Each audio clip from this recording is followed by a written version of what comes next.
Hi, everyone, and welcome to another episode of the NeuroAnimation Grow Your Brain podcast. I'm your host, Maddi, and today I am joined by another very special guest, a good friend of mine, Whitney. Whitney, welcome to the podcast. When you did wake up from the stroke, Whitney, and you finally started to be able to have some memories, what did you realize about your new reality, and what did your road to rehabilitation look like? I was never mad, which is really frustrating.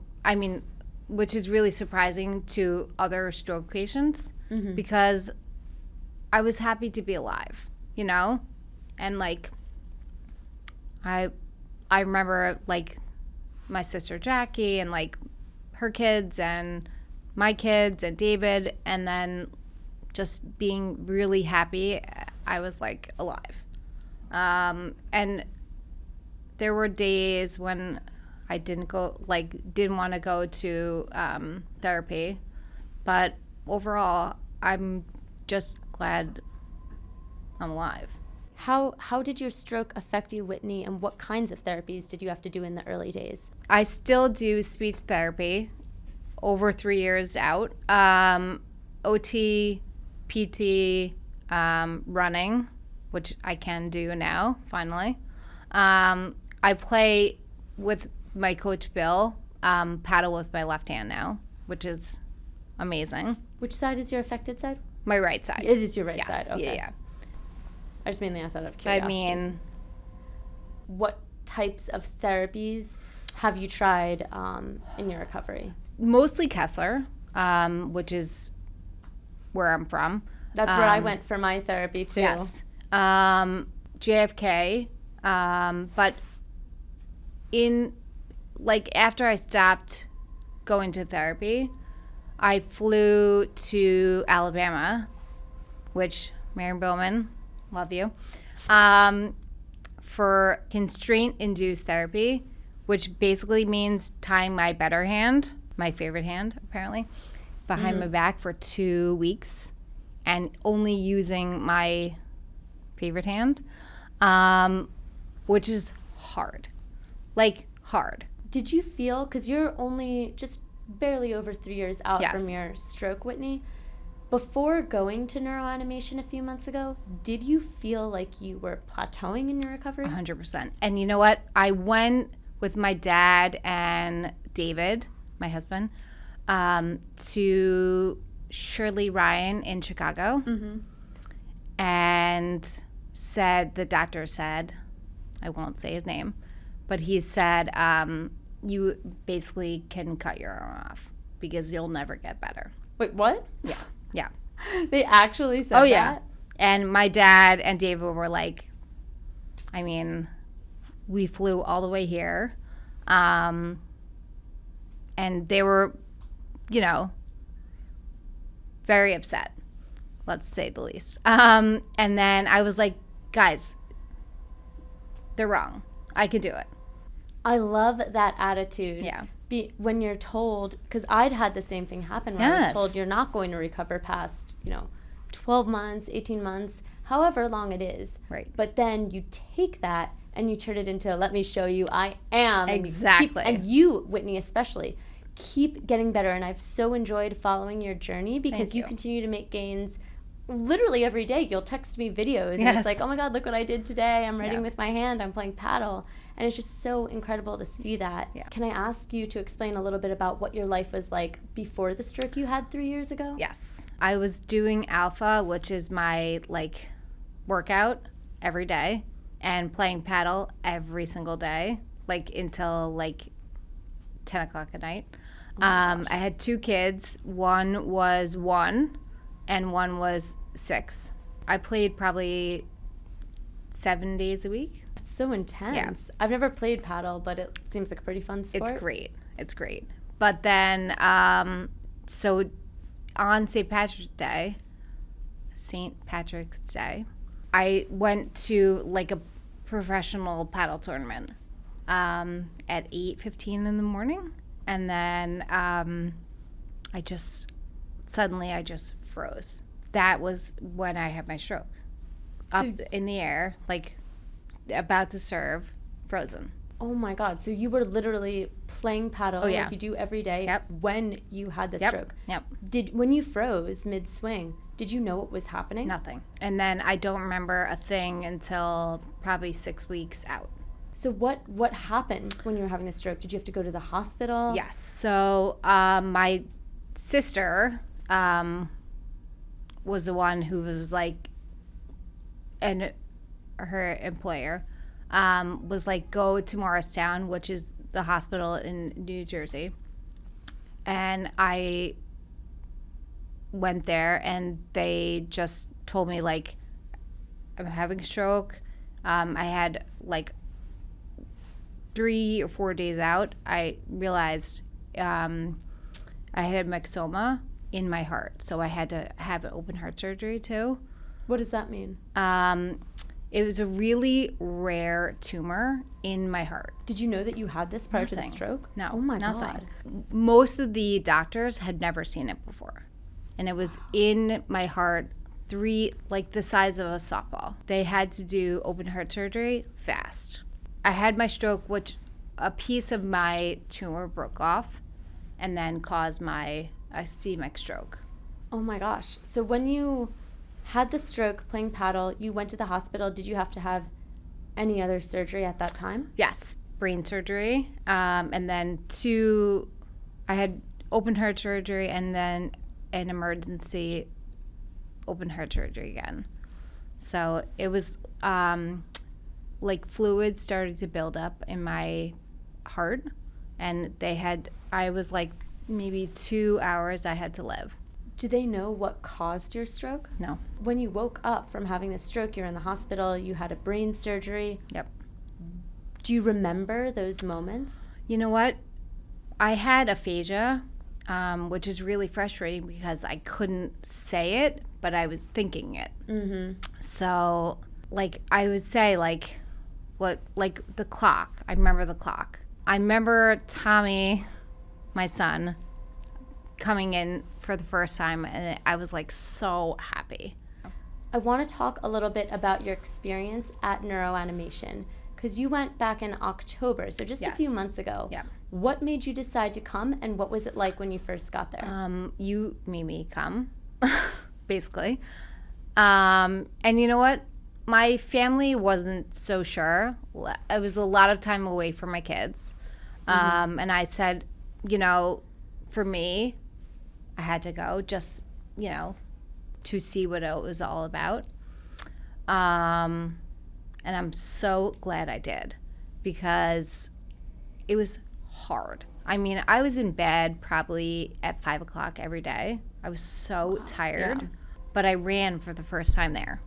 Can you talk to me a little bit about what a day in the life at NeuroAnimation looked like for you during your program? Yes. I went at maybe 10 o'clock in the morning, so 10 to 1. The first hour was brain work. The second hour was body work. And the third hour was brain work again. So the octopus, I mean, it killed me. Talk to me about the games and what that was like, using your hand to control the creatures. I liked the fish, especially, because they were like, go with the flow, and I could easily do that. The shark game, which you'll see when you get here, or there, was the hardest. But by week 3, I loved it the best, because I was really good at it, because I could like do this now, and I couldn't before. Like, I was only doing like a little bit, and then next week I could do here, and then I could do here. So before you came to NeuroAnimation, what was your mobility like? Did you have much control and movement of your hand? Not really. And you know what? I didn't have this or this, my pointer or my thumb. Mm-hmm. And by maybe the 4th week, I was at home then, but I showed Erin, my coach, and Omar the video of me doing my thumbs up. Did you notice any specific gains during the 3 weeks that you were at NeuroAnimation? I will say I was really tired the first week. Week 2 is when I like really started to feel it. And week 3 was when I was like, all right, now like Now let's, show me what you got. You know what I mean? And like, I was a little cocky, honestly. And I know one gain that you experienced, Whitney, that you haven't touched on yet is running. Oh my God. Talk to us about that. I cried so hard because I ran for the first time, and that's incredible. Like, I never thought I would be able to run. And they made me run now 4 laps every time I got there.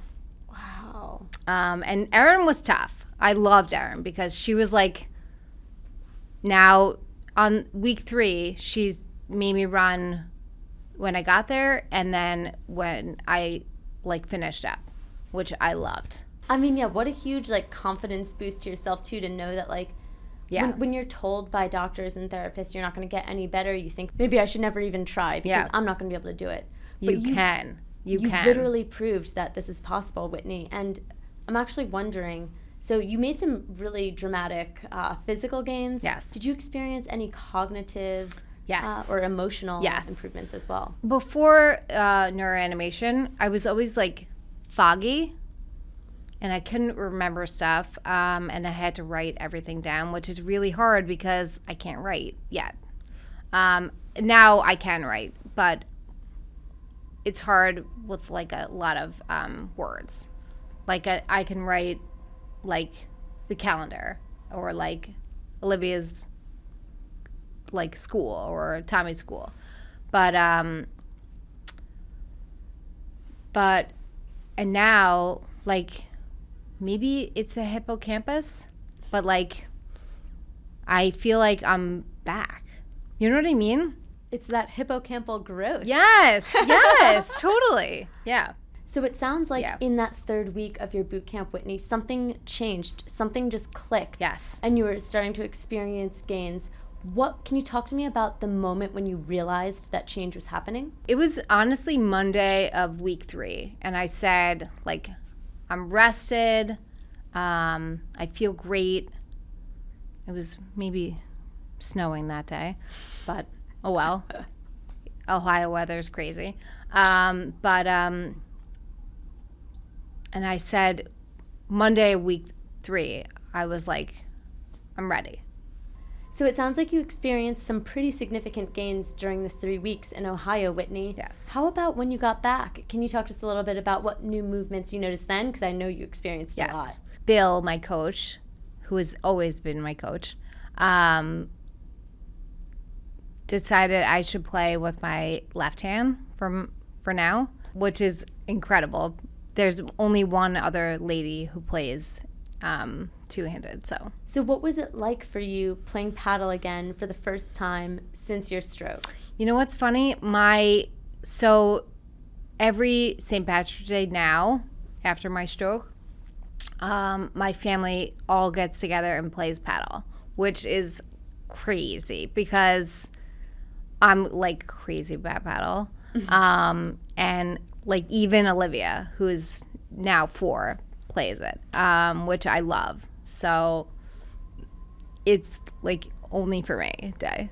And I think it's incredible too that it's also coming full circle. So when you got back from NeuroAnimation and now you're able to play paddle again, which is actually what you were doing when you literally had your stroke. Exactly. And now you're able to do it again is like even extra. It's just extra special. It's incredible. Yeah. So Whitney, you're quite a well-known at this point figure in the stroke community. Thank you. And you and I both have had the privilege to be a part of the American Heart Association class of Go Red for Women survivors. I was in the AHA class of 2025, and you're now one of the ambassadors for 2026. Yeah. So not only, Whitney, are we both ambassadors for American Heart Association Go Red for Women, but you're also active within the stroke community locally here in New York and in New Jersey. And you're a part of my Fast Forward Summits. Yes. I'm super excited that you're going to be one of the speakers at the summit in April. And maybe you can talk a little bit about how important it is for you sharing your story and advocating for stroke awareness. Yes, because you know what? I'm so happy I had my stroke. Because that's not a phrase you hear every day. I know, but you know what? I would have died for my myxoma. So I'm so happy because I get to be with my kids like all the way until they're growing up. And you know, David, like traveling all around the world, my family. So I'm really happy. And I get to meet people like you. How has the stroke changed your perspective on life? It sounds like it has a lot. A lot. I'm so happy now. I really am. I'm really happy. I used to go, and now I'm like slowing down. I'm like, you know, not on my phone. So I'm really happy, and like I look at my kids and I was like, you know, just happy. There's something about the stroke that just really makes you be grateful. Yes. And stay present in each moment, because we realize we're not guaranteed tomorrow. Yes. We might not have another chance like this. Yep. And I feel like you truly embody that, because you're just so present, and you're, like you said, you're there for your family and your kids and able to appreciate the time that you spend with them. Yeah. And also continue along the road in your own recovery. What type of advice would you give for some of our viewers who may be early on in their stroke journey looking for encouragement? Don't give up. Do not give up. I probably, NeuroAnimation, maybe 3 years in, keep going. Like, I couldn't use my hand for 2.5 years, and now I can. Yeah. You know? Look at that. Look at that. So keep going, you know? That's awesome. Whitney, give me a high five. Affected hand. Woo! Amazing. Thank you to all of our listeners for joining in to another episode of the NeuroAnimation Grow Your Brain podcast. I'm your host, Maddi Niebank, and we look forward to seeing you next time.